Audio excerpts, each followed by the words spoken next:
Welcome back, fellas. This week's review is on the series Kyoukai Senki, or Am Aim on the Borderline, one of the more recent failures of the mecha genre anime, Compliments of Sunrise. Perhaps the only animation studio that made its name with the mecha genre's most recognizable series in the form of the Gundam franchise.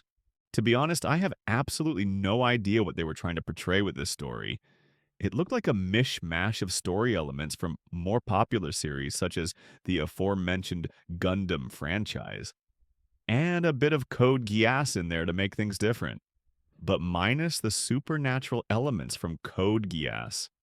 The story is set in the 2060s and takes place with Japan losing its sovereignty due to numerous infrastructural and population maintaining problems, causing it to no longer be able to function on any front that a fully independent country should be able to, whether it's economical or militarily. As a result, it was free land up for grabs by other more powerful economic blocs. You've got the American bloc, the European one, the Asian one, and the Oceanic one, which ended up dividing Japan into four sectors with each bloc controlling one of the quarters while trying to grab land from the others, where each of the four blocks having their own reasons for trying to grab hold of the entirety of Japan, either to use as a frontline outpost against any threats, to act as a foothold into eastern territories, or to just stop their rival blocks from gaining more land and resources. A key technology in being able to enact these border wars were humanoid weapons called AIMs, and the sophisticated artificial intelligence that controlled them. It made it so that wars were now fought with these AIM drone units overseen by a command vehicle that monitored and commanded the AI running the mechs. Such so that wars were now fought more strategically, where you position and order your AIM squadrons to key positions to gain advantage against the opposing units. The main takeaway from using AI-controlled AIM units was that there were less fatalities on the battlefield, as well as numerous advantages in the sense that you could just accumulate combat data, feed it into the AI controlling the AIM, through a data sharing network allowing precision coordination of numerous squads. The combat efficiency was immense. Not only that, but in terms of resource investment with regards to raising and maintaining a competent fighting force. The imams were far better in a sense, that if a skilled soldier died, you don't have a guarantee that you could raise another soldier of the same level. It would also take a considerable amount of time to do so. But as for imam, sure, their initial cost from the factory rollout would be substantial, but it's a matter of just uploading a copy of the AI with the accumulated battle data, giving highly skilled, uniformly proficient soldiers, and that's excluding updates to the AI and more combat data accumulation. From that point onwards, further enhancing their combat prowess. We're in an age where countries are using drones with some AI assistance for combat purposes. Not like this, but their application isn't minor. In any case, as a result of Japan being no longer functional as a nation, the native people are treated horribly as second-class citizens with no true rights. They spend the first few minutes of the first episode just describing the settings, and then moves to our protagonist, Amo Shiba, who was scavenging for Amam components with his friends and encountering a new type of AI called Guy. An autonomous AI, or in other words, an AI that can learn and think for itself. The autonomous AI is one of the main plot elements of the story, where all of the power blocks are in a race with each other to develop one, which will end up increasing their military power by leaps and bounds due to their high learning speeds and self-improvement capability. But back to the story now. With Amo and Guy being pursued by the military on fraudulent charges as dissenters and criminals.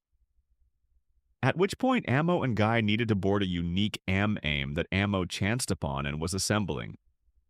They won in no small part due to this original AIM, later called Kenbu, which had highly advanced performance that set it apart from any of the AIM designs used by any of the power blocks. as well as Guy's optimization of Kenbu and tactical support to Ammo. The story continues with them evading enemy forces for about 2 episodes until they rendezvous with the Resistance. Called Yata Garasu, which are Kenbu's original owners. After they were saved by another machine of the same make as Kenbu, but with a different combat specialization as a sniper. With its pilot, Gashin Tezuka, and his autonomous AI partner, Kei. A couple more episodes pass by with them trying to solicit Ammo to join them since Guy would only cooperate with them if Ammo joined. At which point, we are introduced to a powerful enemy in the form of the mysterious Aim that was used by a rogue autonomous AI called Ghost. They barely managed to drive Ghost back after it took the combined effort of the two original Aim, along with their pilots and their autonomous AI co-pilots. They lost some resistance members to Ghost Rampage, causing Ammo to be reconsidered joining the resistance. But another incident where the Japanese people were being severely exploited. By a malicious city, Overseer causes him to reconsider and fight in Kenbu. There are some segments where we get some notable characters from the economic blocks. In the form of Brad Watt, the poor man's version of Graham Aker from Gundam 00, who is tasked with either acquiring or destroying Ghost before any other block in order to win the AI development race and gain a powerful advantage on the battlefront. Some more episodes pass by where the third Aim of the same type as Ammo's and Gashin's is introduced and its pilot, Cheon and her autonomous AI Nayuta. After Ammo and Gashin are caught in a skirmish between two of the economic blocks in a city. During the episodes, they reveal that the three machines were developed by a foreign company called Branson Corp, and also introduce a character called German Gobert, who acts as the contact between the corporation and the resistance.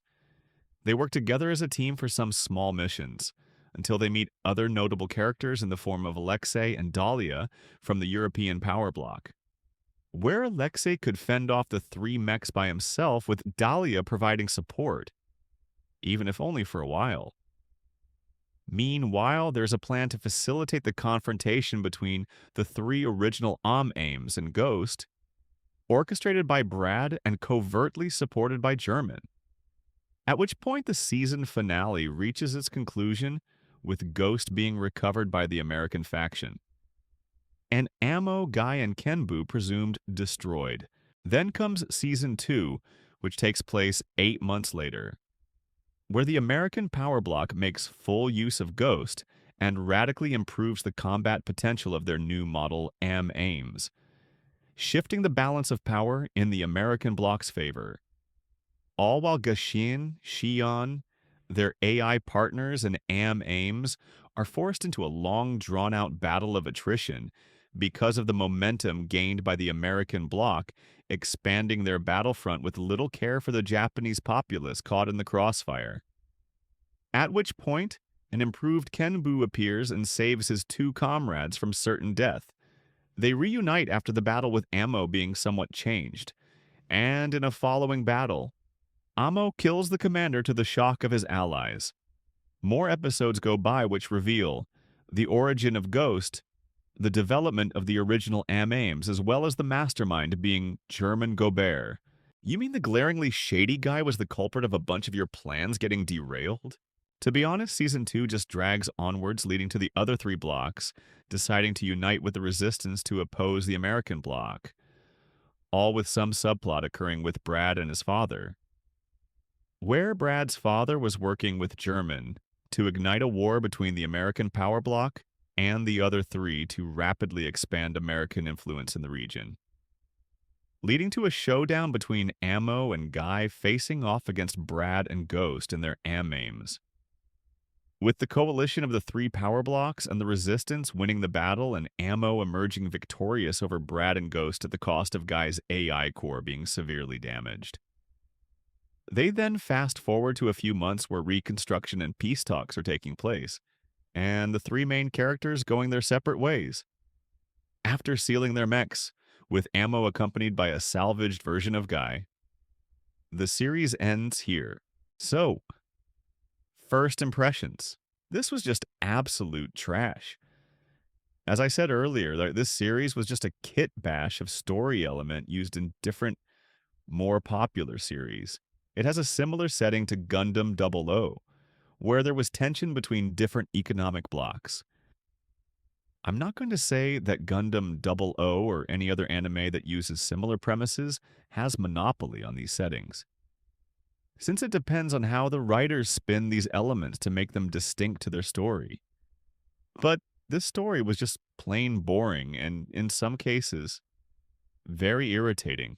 For starters, the main characters, Ammo was just infuriating to watch and was just a typical beta wuss protagonist you find in a lot of anime these days. He had no sense of purpose and just went ahead with whatever mood struck him at that point in time, where Guy was used more as a crutch for this dude's indecisiveness. I say that because how many times did he have to reconsider whether he joined the resistance or not? Even after being oppressed for a majority of his early life, having his friends used as hostages, being falsely labeled as a rebel, almost being killed by the military several times.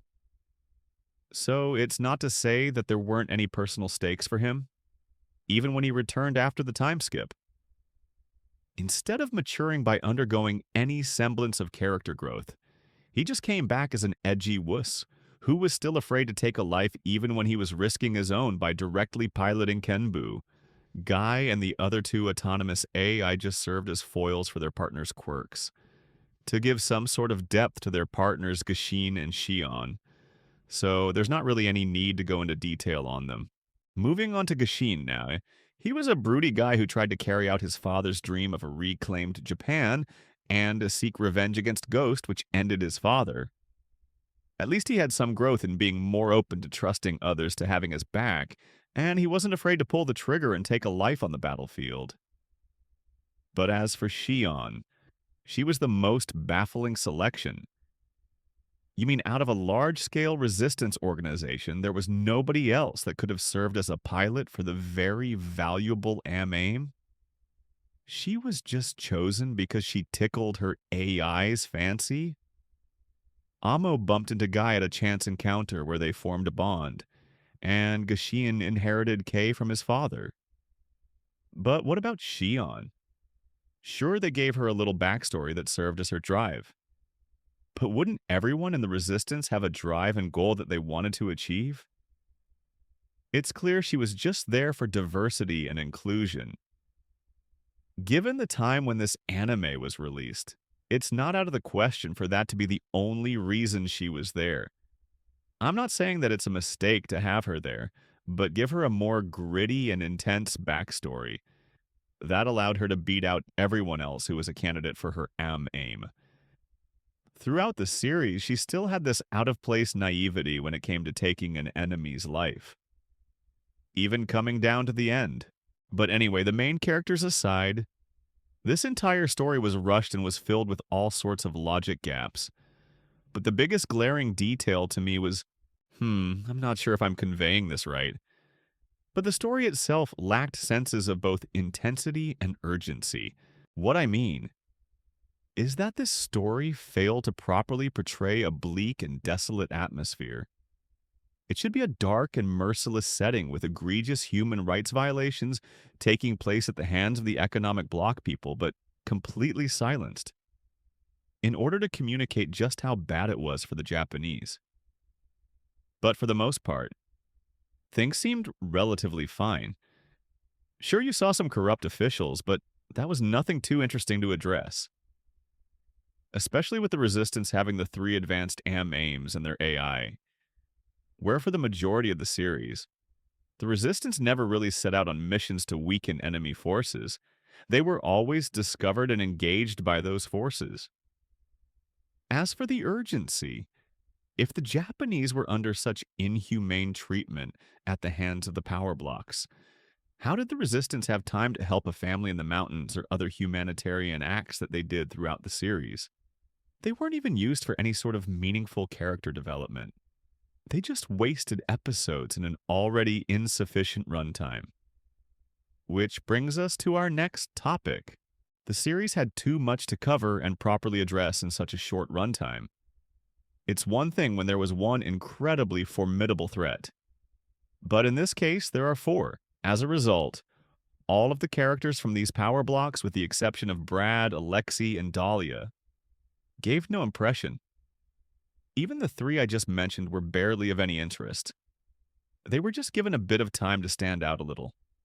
Then there were the resistance leaders who came off as naive.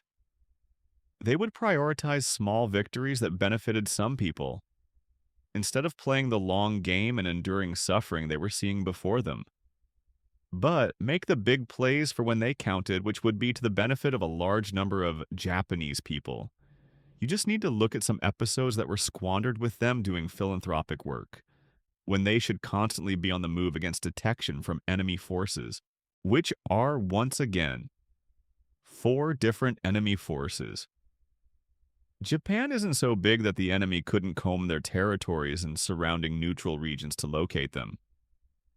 Even if they were evading satellite surveillance detection because of the autonomous AI they had running electronic warfare countermeasures. The resistance themselves were saturated with plot armor, where only if there was a need for a showdown, which would be the only time they would be detected. They had no sense of suspicion or even vigilance for that matter. They left everything up to the autonomous AI they had to inform them of enemy detection, and relied on their three advanced aims to get them out of any scrapes. Any other aims they had were severely obsolete, so they didn't count as any kind of support for the three main ones. They weren't of any use and just forgettable. Then there was the mysterious Branson Corp, with how German talked.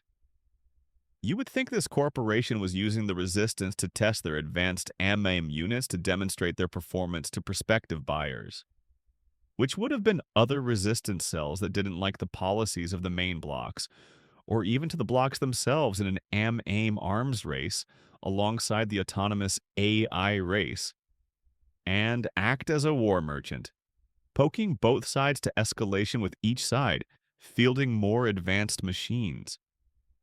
But that never came to pass. You mean some corporation lent you such substantial technological assistance without an ulterior motive? I call BS, even if they were paid for their assistance and support services by the main backer of the resistance. Kiryu. I doubt that would have been the end of it. Speaking of Kiryu, I'm surprised none of the blocks traced resistance supporting back to him. Who the hell is this dude to have such deep pockets that he could fund an entire resistance cell? Another thing they left up in the air, then there's German Gobert himself.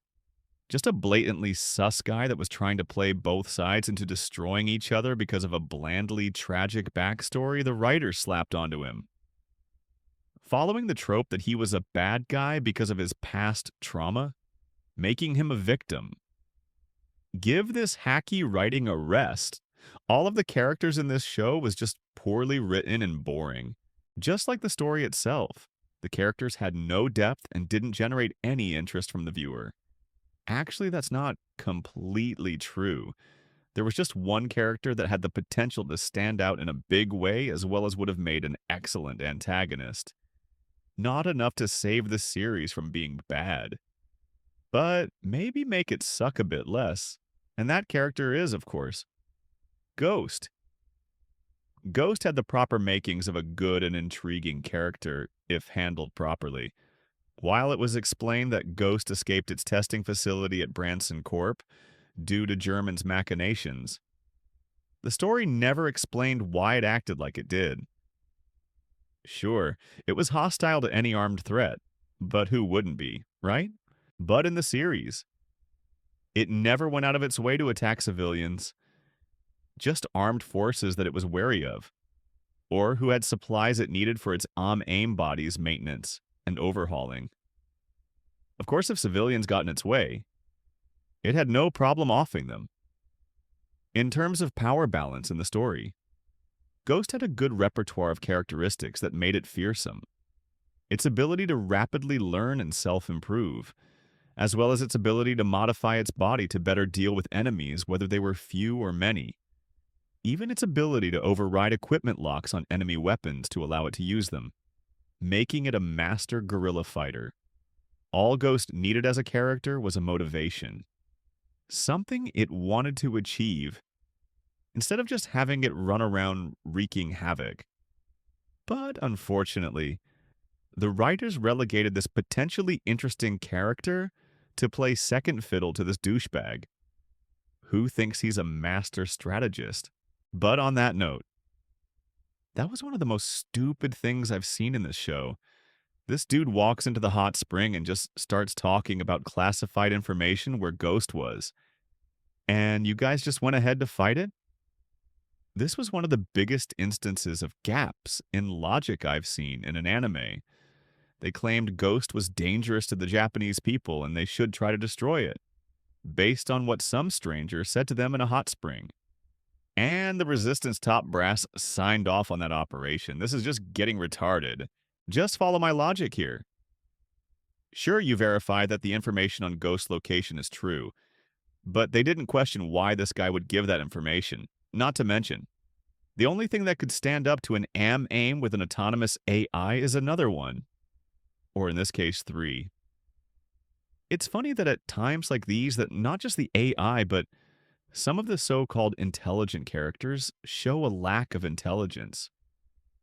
Where they fail to take into account that in the worst case, not only would a foreign bloc get their hands on Ghost and cause havoc to the currently delicate power balance between the blocks, endangering more Japanese caught in the crossfire, they may even get their hands on at least one of the original AMAIMs and their AI as well, which are the main assets of the Resistance, all while them not doing anything at all, but just sitting by and waiting. Just how poorly written are the planning elements in this series? There was no sort of cleverness to anything in this series at all. And if I'm being honest here, it would have been more beneficial to the Resistance to leave Ghost be. Sure, there's a 1 in 5 chance it may attack the Resistance forces, but there's a 4 out of 5 chance that it would attack one of the other economic bloc's forces, weakening their military strength in Japan, making it far easier for the Resistance in the long run. There's the downside that Ghost would have evolved to the point of being a 1 AM-AIM army, but in some instances, it's probably better than 4 power blocks continuing to ravage the country with their border skirmishes. And if you could just get your 3 AI AM-AIMs to that level, Ghost should probably be manageable. As a matter of fact, it would have been funny in the instance if they somehow temporarily incapacitate Ghost and launched it at one of the power block's main territory and let it be their problem. But anyway, in conclusion, this series had so many gaps in logic to poke at. It's essentially an anime version of Bubble Wrap. Everything was just poorly written, whether it was their characters, the settings, the twists and turns in the plot, and it looked like they avoided a lot of aggressiveness and goriness in their story's portrayal, that I could confidently say that this series was made for snowflakes. But let's not end on a bad note. If there was one thing I could say that was good in this anime, it would be their animation quality. Sunrise has been consistent with their animation quality, but unfortunately the recent stories they use these superb animation techniques on are far below subpar. It's essentially casting pearls before swine. I'll end the video here. Till next time. Bye.